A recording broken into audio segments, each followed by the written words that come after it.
शांति। तो हम सब के बीच में हमारे आदरणीय राजयोगिनी शीलू दीदी जी उपस्थित हैं। पुनः पुनः एक हाथ हिलाकर हम आपका स्वागत करते हैं, सत्कार करते हैं, अभिनंदन करते हैं। आप मुंबई महानगरी से निकले ईश्वर के अनमोल रतन हैं और इसलिए आपको ये बहुत बड़ा सौभाग्य मिला बाल्यकाल से ही मम्मा बाबा की पालना प्राप्त करने का, क्योंकि मम्मा बाबा मुंबई जाया करते थे। तो मम्मा बाबा से न सिर्फ पालना ली, लेकिन हम तो ये कहेंगे कि ब्रह्मा बाबा की गोद में ही आपका अलौकिक जन्म हुआ। और जैसे ही जन्म हुआ फिर तो अलौकिक पढ़ाई भी पढ़ने लगे और अपनी लौकिक पढ़ाई भी साथ साथ चलती रही। और फिर 1969 में ब्रह्मा बाबा अव्यक्त हुई जनवरी में, और आपने अपनी बीएससी की एग्ज़ाम दी समर में। और एक जैसे ही समर में एग्ज़ाम्स दी, आप मधुबन आए और जो पहली ट्रेनिंग चली कन्याओं को राजयोगा टीचर बनाने की, वो पहली ट्रेनिंग आपने अटेंड की और राजयोगा टीचर के रूप में आप तैयार हुए। और बाबा ने, दादियों ने आपको सेवाओं के लिए विविध स्थानों पर भेजा। जैसे कि राजकोट, हैदराबाद, बेंगलोर, अफ्रीका, नेपाल, मॉरिशस आदि आदि देश और विदेश के कई स्थानों पर आपने अपनी सेवाएं दी। बाबा का नाम बाला किया, बाबा के सेवा केंद्र खोलने के निमित्त बने। और फिर 1976 में जब आप यहाँ आए, आते तो हर वर्ष रहे, लेकिन 1976 में जब आप यहाँ आए तो आपके लिए एक सुनहरा अवसर इंतजार कर रहा था। और वो सुनहरा अवसर था मधुबन निवासी बनने का। दादियों ने आपके टैलेंट को, आपके स्किल को, आपके गुणों को देखते हुए मधुबन की आवश्यकता थी कि एक टैलेंटेड, भाषाओं को जानने वाला एक राजयोगा टीचर हमारे पास मधुबन में होना चाहिए। तो दीदी को सुंदर ऑफर दिया और दीदी ने सहर्ष उसको स्वीकार किया। तो 76 से लेकर आज दिन तक इस मधुबन धरनी में रहकर आप देश विदेश में बाबा की सेवाएं कर रहे हैं। करीब 75 से भी अधिक देशों का आपने भ्रमण करके बाबा का नाम बाला किया है। अनेक आत्माओं को बाबा से जोड़ा है, उनकी जीवन बनाई है।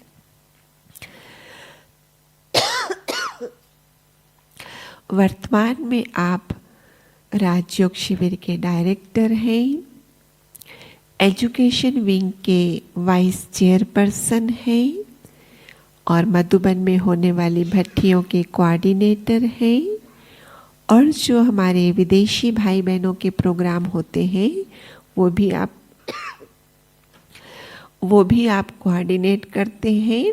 और साथ साथ अंग्रेजी ट्रांसलेशन मेन इंटरप्रेटर हैं। बाप दादा से मिलन बनाने के लिए सभी लोग डायमंड हॉल में इकट्ठे होते हैं। और कई लोग प्रश्न करते, दीदी आप हमें हॉल में दिखाई नहीं देते हो, आप बाबा मिलन नहीं करते हैं।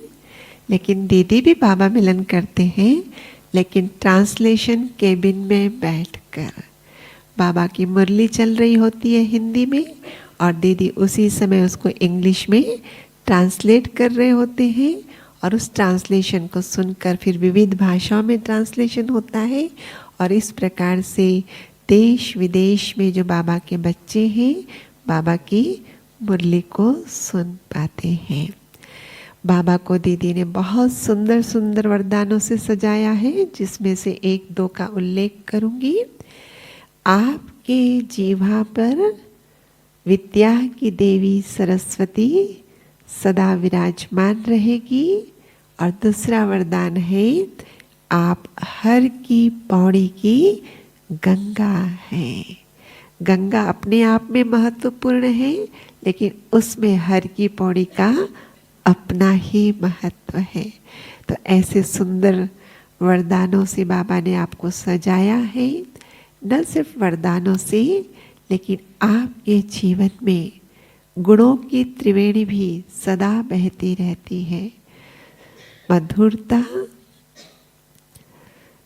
मधुरता, सरलता और सहनशीलता, ये तीनों गुणों की त्रिवेणी सरिता आपके जीवन से हर पल अनुभव होती रहती है। इतना ही नहीं, जो दादियों से, मम्मा से, बाबा से पालना लेकर बड़े हुए हैं, और अब जब सभी अव्यक्त हो गए हैं हमारे आदि रतन, तो वो दादियों वाली पालना का रिटर्न आप देते हैं। जो भी मधुबन में आता है वो अनुभव करते हैं कि हमने इन सीनियर से दादियों वाली पालना प्राप्त की। बहुत बड़ी हस्ती है, लेकिन दीदी सबसे ऐसे मिलती है, सबको अपनेपन का एहसास होता है। तो बहुत ही गुणों की धनी है, प्रतिभा की धनी है। आज हम दीदी से सुनेंगे भट्ठी का लक्ष्य और उद्देश्य। लक्ष्य उद्देश्य तो बहुत बड़ा है, संपन्न बनना है, संपूर्ण बनना है, लेकिन बहुत बड़े लक्ष्य को हासिल करने के लिए छोटे छोटे लक्ष्य हासिल करने होते हैं। तो इसने दीदी को आज विषय दिया है, दुआएं दो, दुआएं लो। तो इस विषय पर प्रकाश डालते हुए दीदी भट्ठी के लक्ष्य को विस्तार से समझाएगी। तो अभी हम दीदी से सुने, उससे पहले आपका परिचय हम दीदी को देंगे। जो इस ज्ञान में 1 से 5 वर्ष के बाबा के बच्चे हैं, वे हाथ खड़ा करेंगे। 1 से 5 वर्ष के बच्चे, आपका स्वागत है बाबा के घर में। नीचे हाथ करेंगे। जो 5 से 10 वर्ष के बच्चे हैं, आप सभी का भी बहुत बहुत स्वागत है। जो 10 से 15 वर्ष के बच्चे हैं, बहुत मोस्ट वेलकम। जो 15 से 20 वर्ष के बच्चे हैं, आपका भी बहुत बहुत वेलकम। और जो 20 वर्ष से ऊपर वाले हैं, वे भी हाथ खड़ा करें अपना। आपका भी बाबा के घर में बहुत बहुत स्वागत है। और जो टीचर्स बने हैं, राजयोगा टीचर, वे जरा हाथ खड़ा करेंगे। काफी है। टीचर्स बहने पीछे क्यों बैठी है? टीचर्स का स्थान सामने रहेगा। हाँ, तो टीचर्स को यहाँ स्थान मिलना चाहिए। सामने वाले स्थान, सामने वाला सोफा टीचर बहनों के लिए खाली रखेंगे। तो आप सभी का और हमारे शुक्ला दीदी जो आप सभी को तैयार करके लाए हैं यहाँ पर, उनका भी हम अभी आए तो नहीं है, लेकिन उनका भी हम बहुत बहुत स्वागत करते। सारी टीचर बहनें मेहनत करके आप सभी को लेकर आई है। आप सभी का पुनः पुनः बाबा के इस वरदानी भूमि पर बहुत बहुत स्वागत है, सत्कार है, अभिनंदन है। अभी हम सुनते हैं दीदी से, दुआएं दो, दुआएं लो। आदरणीय दीदी जी, परिचय दो। इस शरीर का नाम है इंदिरा बहन, और 1987 में हमने ये ज्ञान लिया, और 1998 में बाबा की सेवाओं में जीवन समर्पित किया। आरंभ के वर्षों में, समर्पित जीवन के आरंभ के वर्ष में 5 वर्ष हम ज्ञान सरोवर एकेडमी में स्पार्क ऑफिस में सेवाएं दी, जहाँ पर बाबा ने इस आत्मा को निमित्त बनाया, मनोबल एवं मनसा सेवा नाम की जो पुस्तक है, इतनी मोटी, जो लिटरेचर में सेल होती है, वो बुक कंपोज करने के निमित्त बनाया बाबा ने इस आत्मा को। तो 5 वर्ष तक वहाँ सेवाएं दी।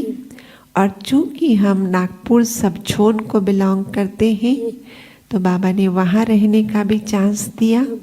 और चूंकि हम इस पार्क से जुड़े हुए थे, मतलब रमेश भाई उषा बहन से जुड़े थे, तो उन्होंने गाम देवी सेवा केंद्र पर भी रहने का अवसर दिया। और चूंकि हमारी शुरुआत की सेवा का धरनी तो हेडक्वार्टर ही था, तो पुनः 2009 में पुनः हेडक्वार्टर में पहुंच गए, ज्ञान सरोवर के बदले पांडव भवन में। और शीलू बहन जी के पास में उनके ग्लोबल ऑफिस में उनकी जो सेवाएं हैं, उसमें हम अपना सहयोग देते हैं। ओम शांति। तो अभी सुनते हैं दीदी से, आदरणीय दीदी जी। ओम शांति। ओम शांति। ओम शांति।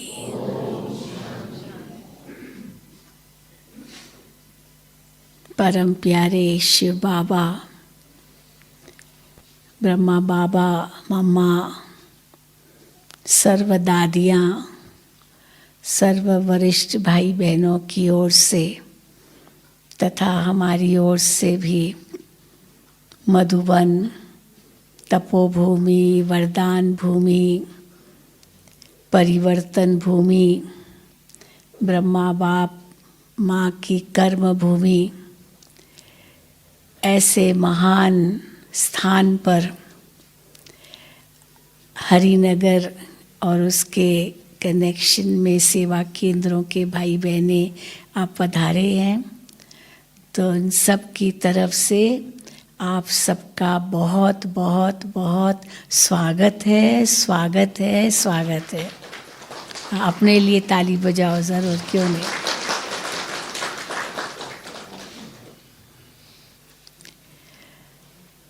मधुबन ऐसी धरनी है जो स्पिरिचुअली, आध्यात्मिकता से परिपूर्ण है, जहाँ स्वयं भगवान ने ऐसे कर्म सिखाए जिसको देखकर, सुनकर, अनुभव कर इतनी आत्माओं ने अपना जीवन बनाया। और आप सभी वो भाग्यशाली आत्माएं हैं जिन्होंने यह अवसर पाया है अभी और यहाँ बट्ठी करने आए हैं। बहुत ही भाग्यशाली हो, क्योंकि मुझे शुक्ला दीदी बता रहे थे कि बहुत तैयार हो गए, बहुत तैयार हो गए। हमने कहा भाई इतने नहीं, थोड़े कम चाहिए, क्योंकि यहाँ पर रहने की भी व्यवस्था चाहिए। और तो कुछ लोगों ने कम किया, फिर कोरोना से डर गए कई तो इसीलिए और कम हो गए। तो ऐसे ही कम हुए, फिर आए, फिर नहीं आए, और आखिरकार जो पहुंच गए, हम कहते हैं जो पहुंच गए वो सबसे भाग्यशाली। बस तो ज़रूर,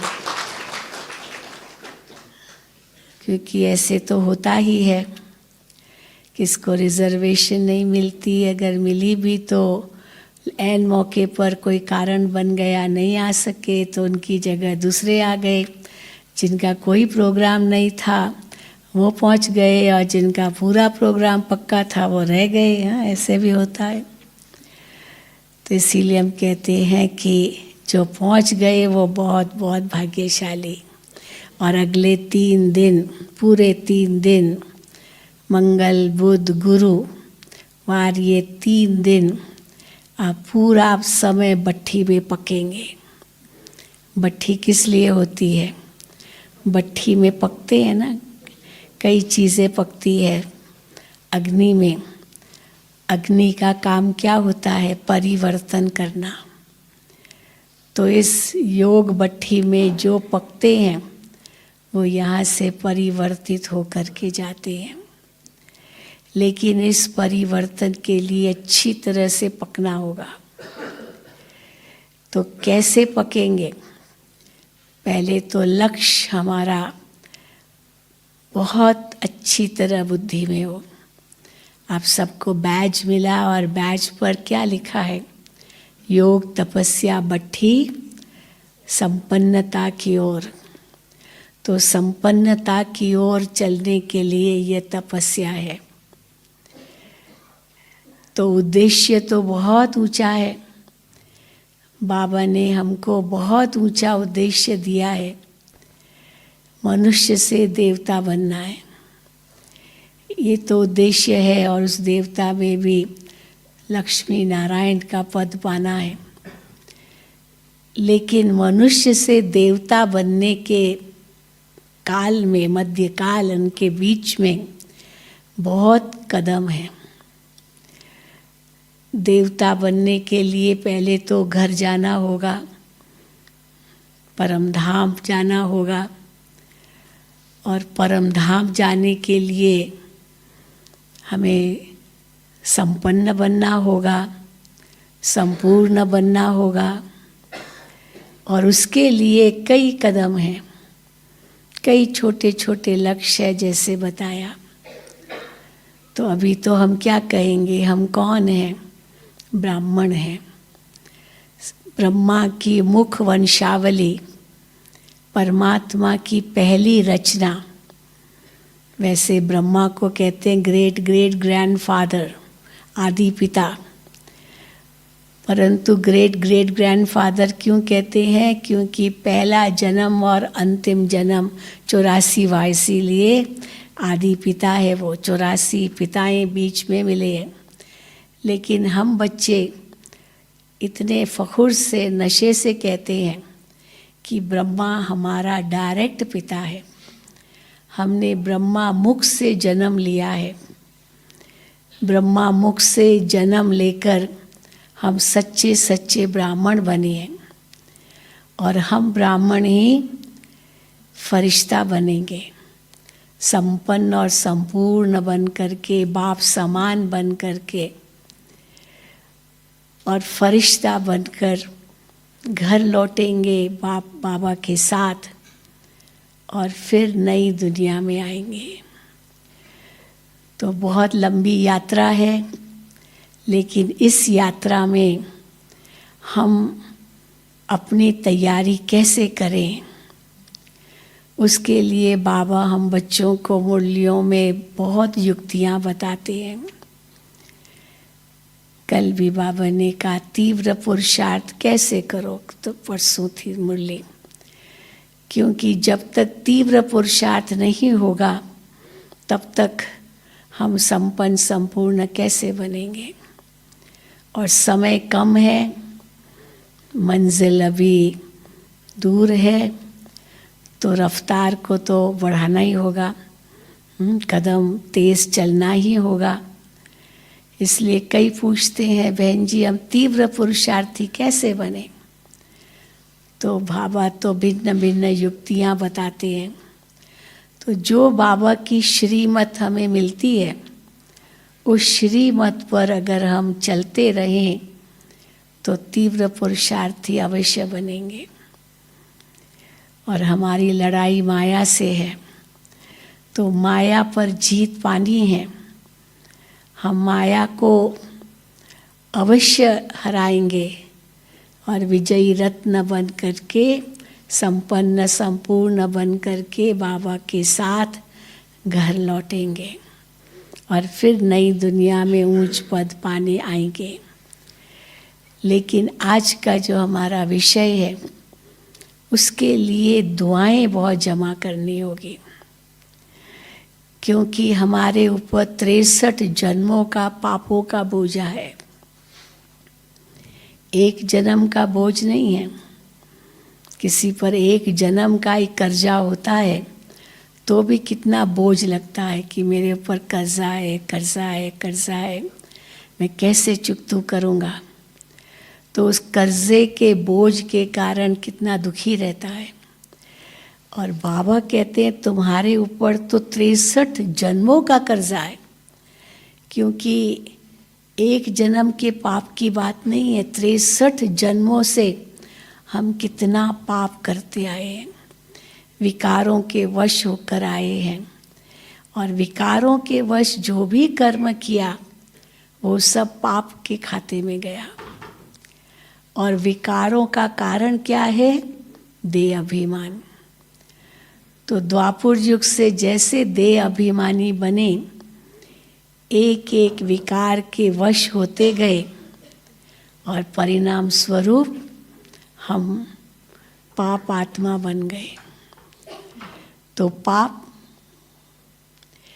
पाप आत्मा बनकर हमने अपने ऊपर कितना बोझ चढ़ाया। अब उस बोझ को समाप्त करना है और बाबा उसके लिए बहुत अच्छी युक्ति बताते हैं। क्या युक्ति बताते हैं? बच्चे मुझे याद करो।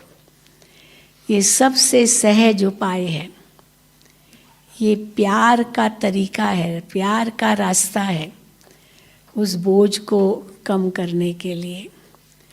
और अगर इस प्यार के तरीके से बोझ कम नहीं किया तो बाबा कहते फिर सज़ा के बल से आपका बोझ खत्म करेंगे। तो दो ही तरीके हैं अपने पापों को खत्म करने के, एक है प्यार और दूसरा है मार, ऐसे ही कहेंगे, या तो योग बल या तो सजा बल, और कोई तीसरा तरीका नहीं है। तो कौन सा तरीका अपनाएंगे? योग बल या सजा बल? योग बल। बहुत समय से हम इस सृष्टि मंच पर पाठ बजाते आए हैं, पूरे 5000 साल हो गए। अब भगवान आए हैं और यही संदेश दे रहे हैं, बच्चे अभी घर चलना है, घर चलना है, घर चलना है। हमारी दीदी, बड़ी दीदी की तो यही रट थी। दीदी के पास कई जाते थे क्योंकि एडमिनिस्ट्रेशन में थी, दीदी यहाँ रहते थे मधुबन में, तो हमने अपनी आँखों से देखा दीदी जी को। और हमारी शुक्ला दीदी ने तो बहुत अनुभव किया है दीदी का। तो दीदी के पास जब जाते थे कोई समस्या लेकर, कोई ऐसी बात लेकर, कोई कुछ ना कुछ तो होता ही रहता है संगठन में, तो दीदी सुनती तो बहुत प्यार से थी, लेकिन एक हल ये भी देती थी। दीदी कहती थी छोड़ो छोड़ो, अब घर चलना है, अब घर चलना है, छोड़ो। ऐसे दीदी करती थी, क्यों इस परपंच में पड़े हो, छोड़ो। तो दीदी का ये नारा इतना पक्का था, अब घर चलना है, अब घर चलना है। और उसके बाद ही ये जो गीत बजा ना, जब वो कोई अर्थी को लाते हैं, अब घर जाना है, अब घर चलना है, तो वो गीत बजता है। तो अभी तो घर तो बहुत अभी नज़दीक आ गया, तो सबके अंदर में यही रट लगनी चाहिए, अब घर जाना है। तो घर जाना है तो एक तो कोई और आगे पाप कर्म नहीं करना है। कुछ भी हो जाए, किसी भी विकार के वश नहीं होना है, नहीं तो पाप का खाता बनेगा। और फिर बाबा ये भी सावधानी देते हैं कि इस ब्राह्मण बन करके फिर कोई भी पाप किया तो 100 गुना सज़ा। हाँ, ब्राह्मण बनने से पहले कोई पाप कर्म करते थे तो चलो 1 गुना सज़ा, पर समझदारी से किया, समझदार हैं, पूरा ज्ञान है, और फिर भी कोई पाप कर्म करते हैं तो 100 गुना सज़ा। तो इसीलिए बाबा सावधान भी करते हैं। तो हमें इस सृष्टि मंच पर आए 5000 साल हो गए, अब घर चलना है तो यहाँ से बिस्तरा बोरी उठाना है, जाना है, जाना है, जाना है। हाँ? परंतु हम आत्माएं इतनी फंस गई है इस संसार में, जो भूल ही गई कि हमें जाना है। हाँ? कई बार हम कहते जब इस सृष्टि पर आए, जन्म लिया, ये तो पता है कि रिटर्न टिकट तो लेकर ही आए हैं। कोई भी अविनाशी अनादि तो नहीं है इस सृष्टि मंच पर।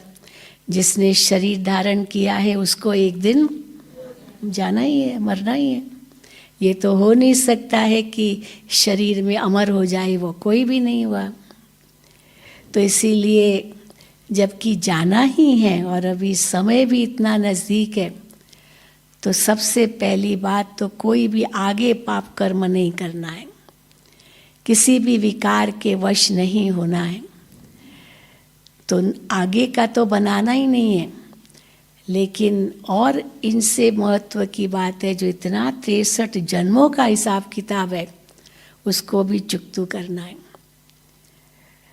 तो आप पिछला चुकतू करना है, आगे कुछ बनाना नहीं है, परंतु उसके लिए कुछ छोड़ना भी नहीं है। ऐसे नहीं छोड़ के बाबा कहते जंगल चले जाओ, वो भी नहीं करना है। घर गृहस्थ में रहना है, परिवार में रहना है, क्योंकि हिसाब किताब तो है ना परिवार वालों के साथ। कई जन्मों का हिसाब किताब होगा और अभी चुकतू करना है, इसलिए छोड़ना भी कुछ नहीं है, नया कुछ जोड़ना भी नहीं है, और फंसना तो है ही नहीं। तो न फंसना है, न छोड़ना है, न नया जोड़ना है, परंतु क्या करना है? अगर हिसाब किताब चुकतू करनी है तो निभाना है, निभाना भी है बिना फंसे। ये एक बहुत बड़ी कला है। कैसे निभाएं? न्यारा होकर के निभाएं, प्यारा होकर के निभाएं, या दोनों का सुंदर बैलेंस रख कर के निभाएं, ये हमारे ऊपर है। तो केवल न्यारा होकर निभाएंगे तो भी जो बाबा की श्रीमत है कि बच्चे परिवार को संभालना भी है, जिम्मेदारियां जो है वो भी निभानी है, तो हम न्यारा होके छोड़ तो सकते नहीं हैं। हम सन्यासी नहीं है उस रूप से जो छोड़ दें, हमारा ये प्रवृत्ति मार्ग है। तो इसीलिए छोड़ना भी नहीं है, पर न्यारे के साथ प्यारा होकर चलना है। पर कब न्यारा बनना है, कब प्यारा बनना है, इसके लिए बाबा कहते परख शक्ति और निर्णय शक्ति चाहिए। और वो परख शक्ति, निर्णय शक्ति बाबा की याद से ही आती है। तो इसलिए बाबा हम बच्चों को कहते जबकि समय इतना कम है, उस कम समय में समय को सफल करना, उसका सदुपयोग करना, उससे प्राप्ति करना, ये एक बहुत बड़ी कला है। एक सेकंड बाबा कहते हैं संगम का कितना कीमती है। तो पापों से भी बचना है, व्यर्थ संकल्पों से भी बचना है, क्योंकि व्यर्थ संकल्प भी हमारा बहुत समय ले लेते हैं। हर वक्त श्रेष्ठ संकल्प चले, शुद्ध संकल्प चले, शुभ संकल्प चले, समर्थ संकल्प चले, इसका लक्ष्य रखना है। और उस दिन जैसे बाबा की मुरली चली थी, वो समर्थी कब आएगी? जब स्मृति होगी। बिना स्मृति के समर्थी नहीं आएगी, क्योंकि अब तक तो यही स्मृति थी। भक्ति मार्ग की स्मृति क्या है? मैं नीच हूँ, पापी हूँ, दास हूँ, कपटी हूँ, गंदा हूँ, बंदा हूँ, चरणों की धूल हूँ, मिट्टी हूँ, निर्बल हूँ, है ना, दास हूँ। न जाने कितने हीन शब्द हम अपने लिए यूज़ करते थे। और बाबा ने हमें स्मृति दिलाई, बच्चे तुम कौन हो। तो भक्ति मार्ग की जो भी बातें हैं, अवश्य हम उनको उनके ऊपर उठते हैं। और क्या स्मृति दिलाई? कि तुम विजयी रतन हो।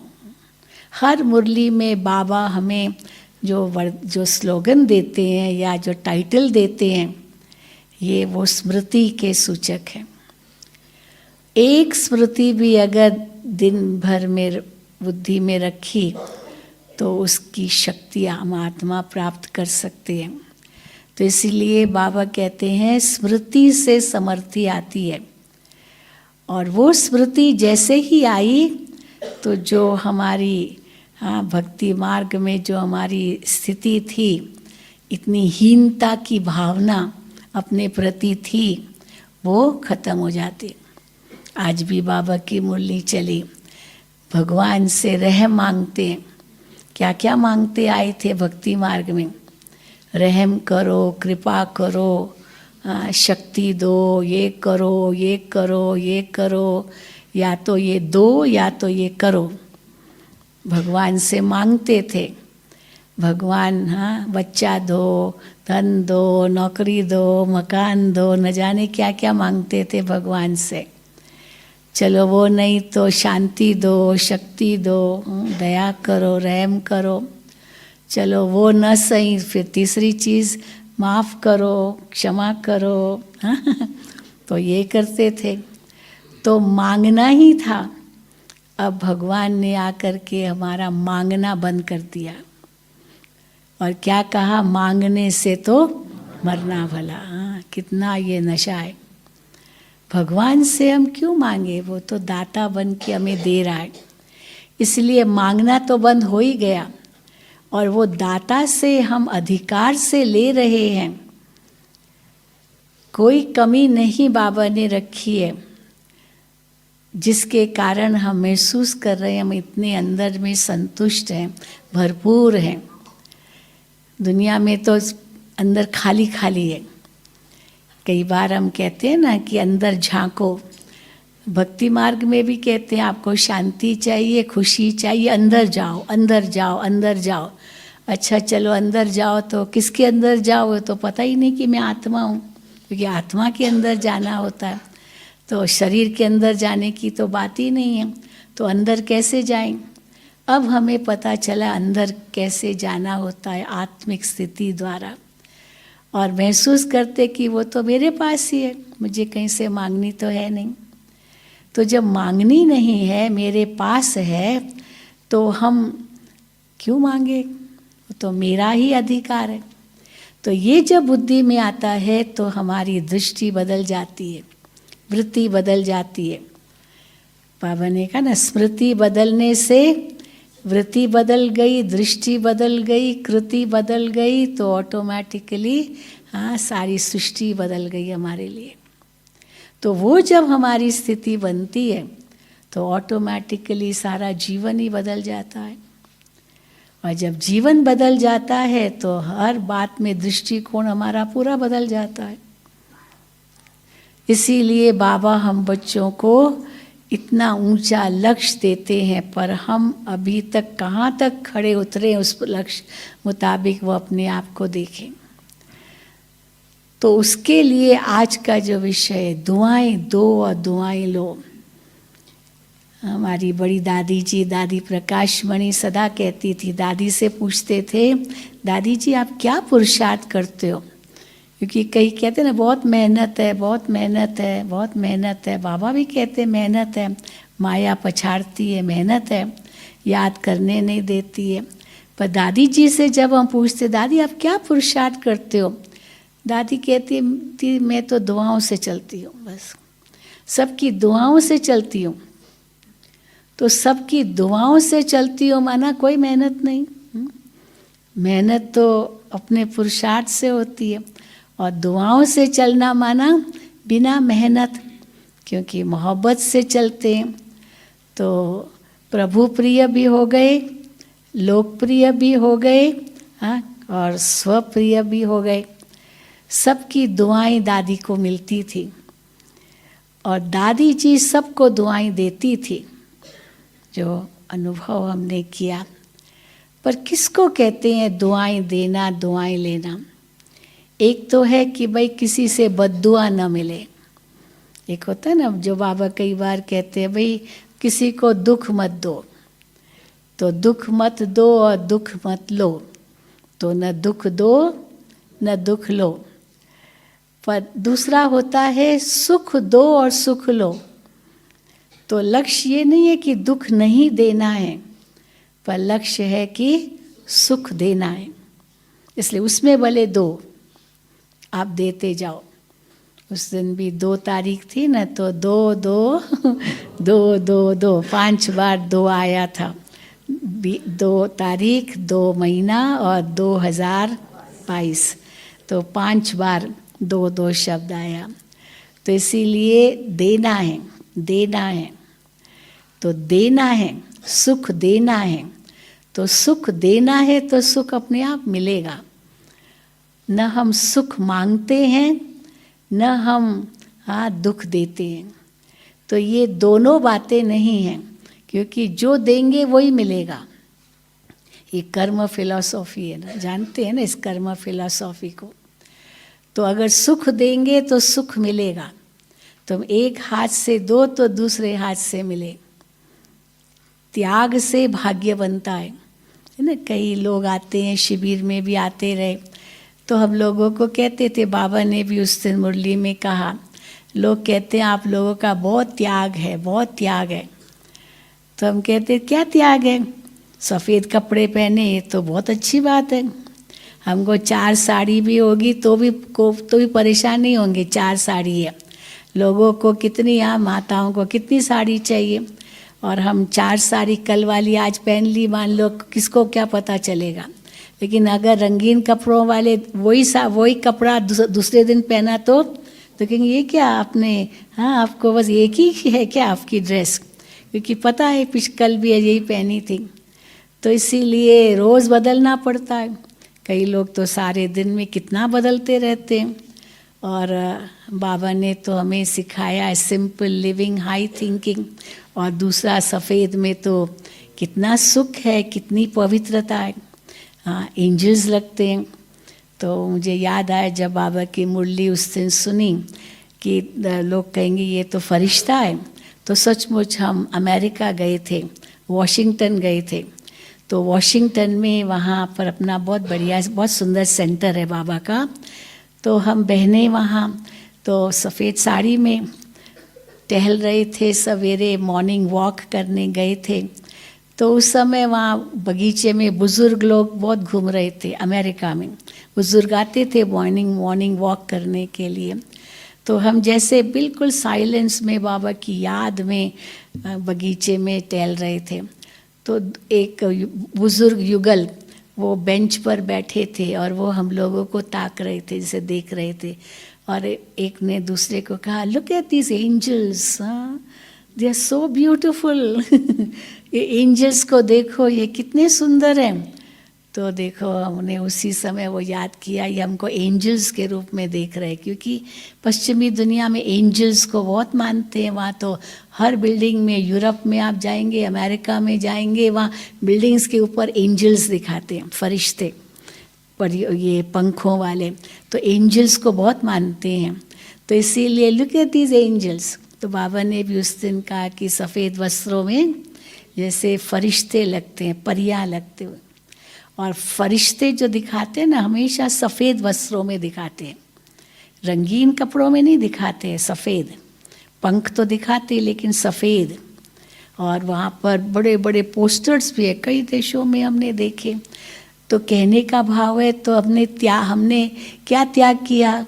वस्त्रों का त्याग किया, खान पान का त्याग किया। और बाबा कहते हैं, डॉक्टर्स भी कहते हैं, हाँ कैसे खाओ, क्या खाओ। आपको अभी सचिन डॉक्टर कल क्लास कराएंगे तो खूब आपको कहेंगे। बहुत उनके उसी पर क्लासेस होती है। तो इसीलिए डॉक्टर्स खुद ही कहते हैं। और चलो भोजन का त्याग किया, बाहर का नहीं खाते। और क्या त्याग किया? गहने त्याग किए, जेवर त्याग किए। तो वो गहने किस काम के? वहाँ कान में वो डालते हैं, इतना मोटा मोटा डालते हैं जो कान ही सारे छेद हो जाता है। इतने कान ही ऐसे वो छेद वाले हो जाते हैं। तो वो किस काम का सोना जो कान काटे? इसलिए बाबा कहते हैं वो त्याग तो सुखदाई है। तो कई कहते हैं वो त्याग है, और कई आकर के ये भी कहते हैं आप लोगों का क्या बड़ा भाग्य है, आप कितने ऊंचे स्थान पर रहते हो, आप कितनी ऊंची सेवा करते हो, आप लोग, हाँ आप लोग तो सचमुच खुदाई बंदे हो, न जाने इतनी ऊंची ऊंची महिमा करते हैं, आपका बहुत भाग्य है। तो हम कई बार सोचते हैं भाग्य है या त्याग है, क्या है? लेकिन हाँ, कोई कहेगा त्याग है, कोई कहेगा भाग्य है, लेकिन ये भाग्य का आधार क्या है? आधार है त्याग। जब तक त्याग नहीं है तब तक भाग्य नहीं है। जब तक त्याग नहीं है तब तक दुआएं भी नहीं मिलेगी। मुझे मुझे मेरा मेरा मेरा अगर कहा तो त्याग कहाँ है? मेरा मेरा कहा तो दुआएं कहाँ हैं? दुआएं तो तब मिले जब, हाँ अच्छा, सहयोगी बनते हैं, समय का त्याग, अपनी कलाओं का भी त्याग मानो, मदद करते हैं, सेवा में मददगार बनते हैं, तो त्याग तो है ना। समय, श्वास, संकल्प शक्ति सेवा में लगाते हैं तो ये भी तो त्याग है। नहीं तो दुनिया में तो अपना समय, श्वास, संकल्प शक्ति किस में लगाते हैं? खाओ पियो मौज करो, नाच गाना तमाशा शराब जुआ न जाने क्या क्या करते रहते हैं। तो उसमें समय, संपत्ति, संकल्प शक्ति सारी व्यर्थ चली जाती है, जीवन ही बर्बाद हो जाता है। और अभी अगर हम शरीर छोड़ें तो हम खुशी खुशी छोड़ेंगे कि हमने अपने जीवन में बहुत दुआएं पाई है। ये तो नहीं कि मैं तो हाथ खाली जा रहा हूँ।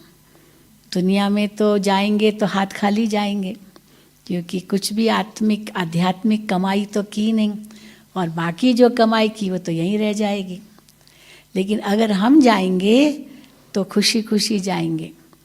जब किसी के डेड बॉडी के आगे हम आते हैं और उस आत्मा के प्रति कुछ संबोधन करते हैं तो हम क्या कहते हैं कि आत्मा बहुत पुण्य कमा के गई, बहुत पुण्य कमा के गई, अनेकों की दुआएं प्राप्त की, और ये आत्मा जहाँ भी जाएगी उसी पुण्य से उनका बहुत ऊंचा जन्म होगा।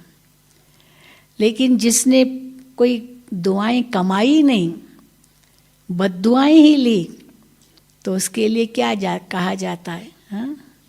अच्छा हुआ गया जान बची। हाँ? माना कोई अगर नहीं मरता है मान लो, और उसका संस्कार भी अच्छा नहीं है, तो लोग कहते हैं अरे देखो न मरता है न मंजा छोड़ता है। हाँ, मरता भी नहीं है और मंजा भी नहीं छोड़ता है, तो माना बद्दुआ ही निकलती है। और बाबा के बच्चों के लिए तो कोई बद्दुआएं नहीं निकलेगी। पर ये दुआएं देना और दुआएं लेना, उसके लिए हर वक्त बुद्धि में त्याग की भावना जरूर चाहिए। बाबा कहते तुम्हारा त्याग है ही नहीं, हर कदम पर भाग्य है। तो जब भाग्य है, प्राप्ति है, तो हम त्याग के पलड़े को क्यों भारी करते हैं? त्याग का पलड़ा तब भारी लगता है जब हम को लगता है मैं अपना दे रहा हूँ।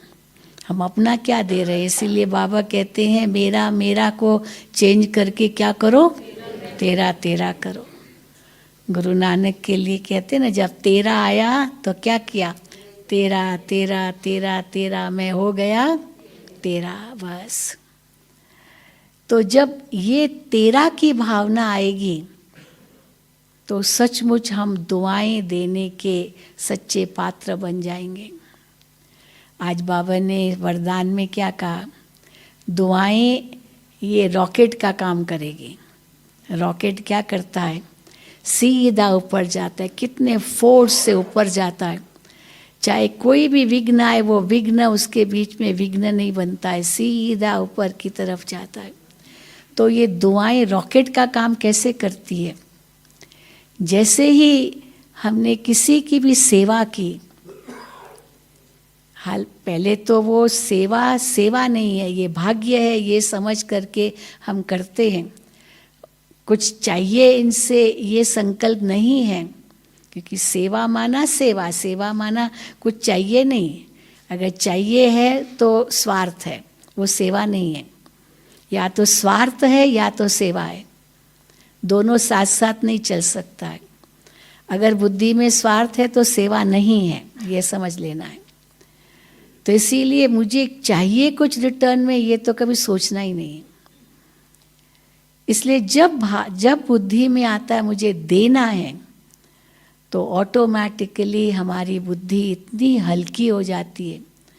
और जो मैं दे रहा हूँ वो मेरा नहीं है, वो बाबा का दिया हुआ है, मैं तो निमित्त हूँ, ट्रस्टी हूँ, तो बिल्कुल हल्के हो जाते हैं और हमारा बोझ भी कम होता जाता है।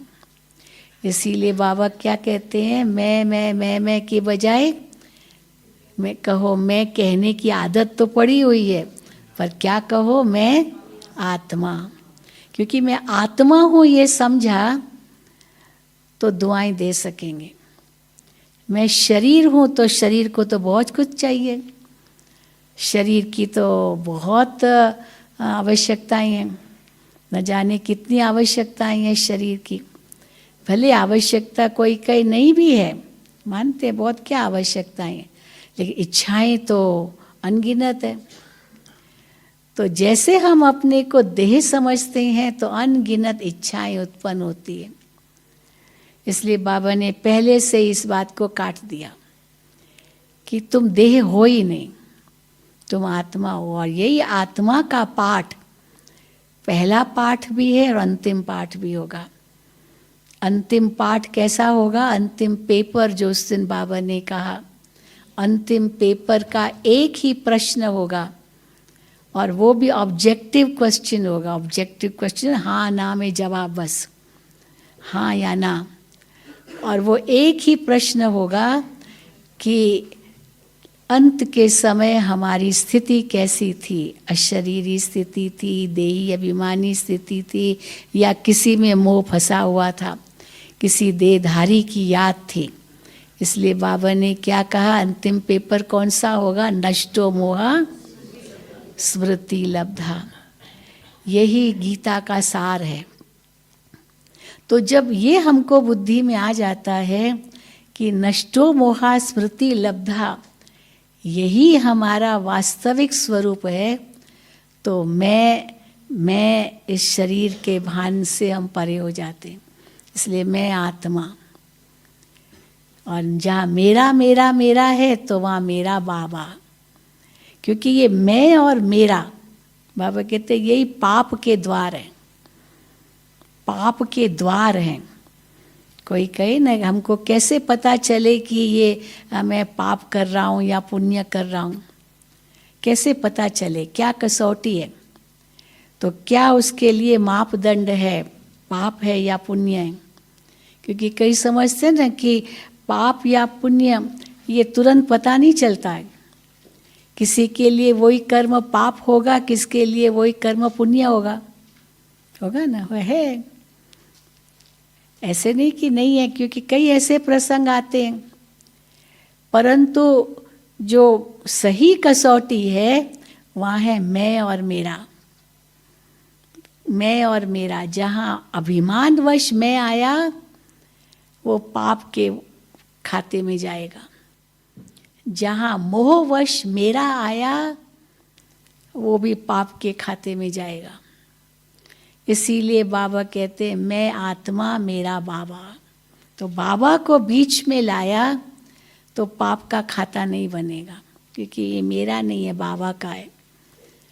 और हम ट्रस्टी हो गए। नहीं तो मेरा है ना, मैं जो चाहूँ सो करूँ। होते ना, कई युवकों को हम देखते हैं।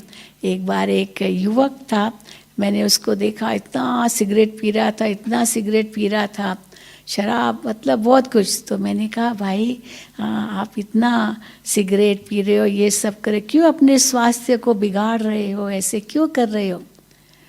तो जवाब क्या देता, मैं कमाता हूँ ना, इसमें क्या है, मैं कमाता हूँ, मैं किससे मांगता थोड़ी हूँ। तो मैं कमाता हूँ तो मैं जो चाहूँ सो करूँ इस धन से, मेरा धन है, मैं कमाता हूँ। हाँ, मैं मांग करके करता हूँ तो फिर नहीं है, इसलिए समझते मैं कमाता हूँ। लेकिन मेरे पास भी जो है वो मेरा नहीं है, ये बाबा का है। ये अगर बुद्धि में होगा तो मैं कमाता हूँ तो मैं जो चाहूँ सो करूँ, करेंगे क्या? मेरा कुछ नहीं है। तो इसलिए बाबा कहते कैसे दुआएं देंगे और दुआएं लेंगे। एक एक पहला कदम दुआ देने का है, ये मेरा नहीं है। और जहाँ स्वार्थ नहीं है, सेवा है, वो दुआ का काम करेगा। और जैसे दुआएं देते हैं तो दुआएं अपने आप मिलेगी। दुआएं मांगी नहीं जाती है। हाँ, कई तो मांगते हैं, भाई मेरे को दुआ करो। बाबा कहते हैं दुआएं मांगी नहीं जाती है। कई कहते भाई आशीर्वाद करो। बाबा कहते आशीर्वाद अपने ऊपर करो। आशीर्वाद आप खुद ही अपने ऊपर करो, मांगो नहीं। भक्ति मार्ग में मांगते हैं, कई आके खड़े हो जाते हैं, अपना सिर नीचे करके कहते हैं बहन जी बस आशीर्वाद करो। हाँ, सिर पर हाथ रखो, आशीर्वाद करो। तो बाबा कहते हैं आशीर्वाद आप खुद अपने ऊपर करो। कई यहाँ तक पूछते हैं, ये 3 शब्द हैं, दुआ किसको कहेंगे, आशीर्वाद किसको कहेंगे और वरदान किसको कहेंगे। ये तीनों अलग अलग हैं। हाँ, तीनों एक नहीं है। इंग्लिश में तो तीनों का एक ही अर्थ निकलता है, ब्लेसिंग। ब्लेसिंग में दुआएं भी आ जाती है, तो आशीर्वाद भी आ जाती है, तो वरदान भी आ जाता है। लेकिन हिंदी में तीनों का अलग अलग अर्थ है। दुआएं अर्थात दुआएं तो कोई भी दे सकता है। आपने उसको थोड़ा भी सुख दिया, वो आपको दुआ करेगा, जीते रहो बेटा, जीते रहो, हाँ जीते रहो। तो ये भी जैसे दुआ किया। तो दुआएं तो छोटे बड़े दे सकते हैं। किसी को कुछ भी एक प्रकार का सहयोग दिया, वो आपको दुआ देगा। परंतु उसके लिए सहयोग देना पड़ेगा, निस्वार्थ भाव से सेवा करनी पड़ेगी, तब दुआ मिलेगी। तो दुआ कौन कर सकता है? जो निस्वार्थ भाव से सेवा करेगा, वो उसको दुआएं मिलेगी। और वो निस्वार्थ भाव से प्यार प्रेम से प्राप्ति की, वो दुआएं देगा। पर दुआएं देने के लिए एक एक अंग इतना शीतल भी चाहिए, नहीं तो बद्दुआ हो जाएगी। इसलिए बाबा कहते एक एक अंग को शीतल बनाओ। मुख से कोई भी ऐसा कटु वचन न निकले। अगर कटु वचन निकला तो दुआएं कैसे देंगे? दुआएं देना माना कितने शुद्ध शब्द यूज करने होते हैं। तो हमारे बोल कैसे हो, हमारी दृष्टि कैसी हो, हमारा एक एक अंग शीतल हो, तभी तो हम दुआएं दे सकते हैं। और जब एक एक अंग शीतल होगा, हम दुआएं देंगे तो दुआएं अपने आप हमें मिलेगी। इसलिए दुआएं मांगी नहीं जाती है, दुआएं दी जाती है। जब दिल को सुकून मिलता है, कुछ अंदर में प्राप्ति होती है, तो दिल से दुआएं निकलती है। और जिसका अंग शीतल है, वो दुआएं दूसरों को दे सकता है और उनको दुआएं मिलेगी। तो दुआएं तो कोई भी दे सकता है, पर आशीर्वाद तो वैसे बड़ों से लेते हैं। छोटे बच्चे से थोड़ी आशीर्वाद लेंगे। दुआ तो बच्चे से भी ले सकते हैं, पर आशीर्वाद तो बड़ों से लेते हैं, जिन्होंने अपने जीवन में कुछ अनुभव किया है, उनसे हम आशीर्वाद लेते हैं। तो आशीर्वाद वैसे भक्ति मार्ग का शब्द है। हम बाबा के बच्चे इतना आशीर्वाद शब्द नहीं कहेंगे, दुआएं कहते हैं। पर वरदान कौन दे सकता है? परमात्मा दे सकता है। और जो भरपूर है वो दे सकता है। जो भरपूर है, जो सदा अपने अंदर संतुष्ट है, वही वरदान दे सकता है। परमात्मा तो देता ही है। शिव बाबा का तो एक एक शब्द वरदान है। लेकिन भगवान के बच्चे भी वरदान दे सकते हैं। देवियों का हाथ कैसे दिखाते हैं? वरदानी हाथ। पर वो वरदानी हाथ बनने के लिए कितना शीतल चाहिए ये हाथ।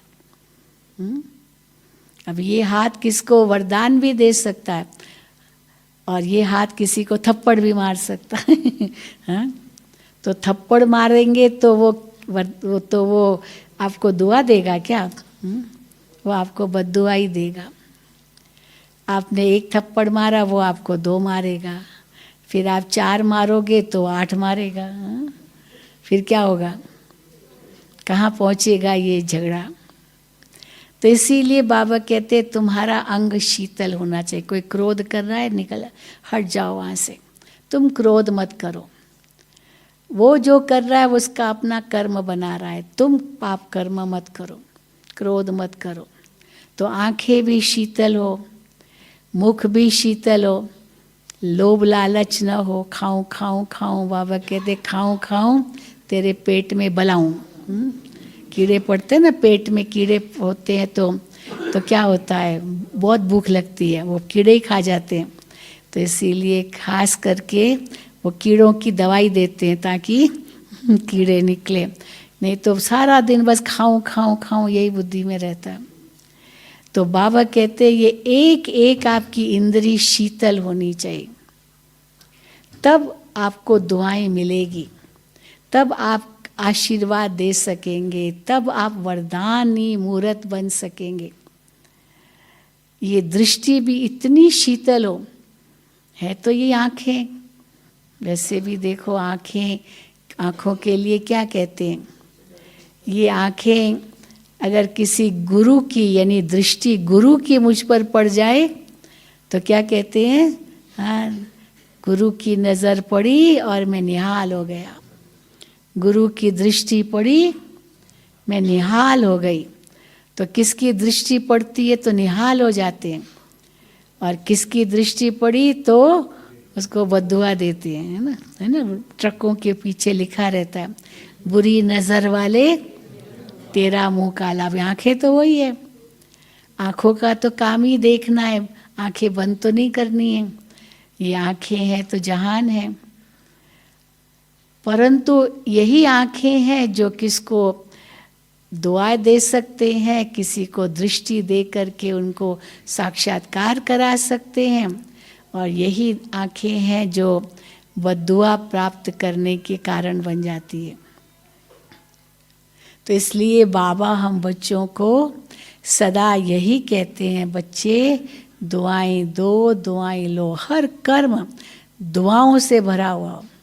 कभी भी मुख से कोई कुवचन न निकले, कोई कमेंट न निकले, कोई क्रिटिसिज्म न निकले, सदा ही सुखदायी शब्द निकले, तो हम अपने पाप कर्मों से बच जाएंगे और कमाई करते रहेंगे और शुभ भावना शुभ कामना से आगे बढ़ते जाएंगे। अच्छा, ओम शांति, ओम शांति।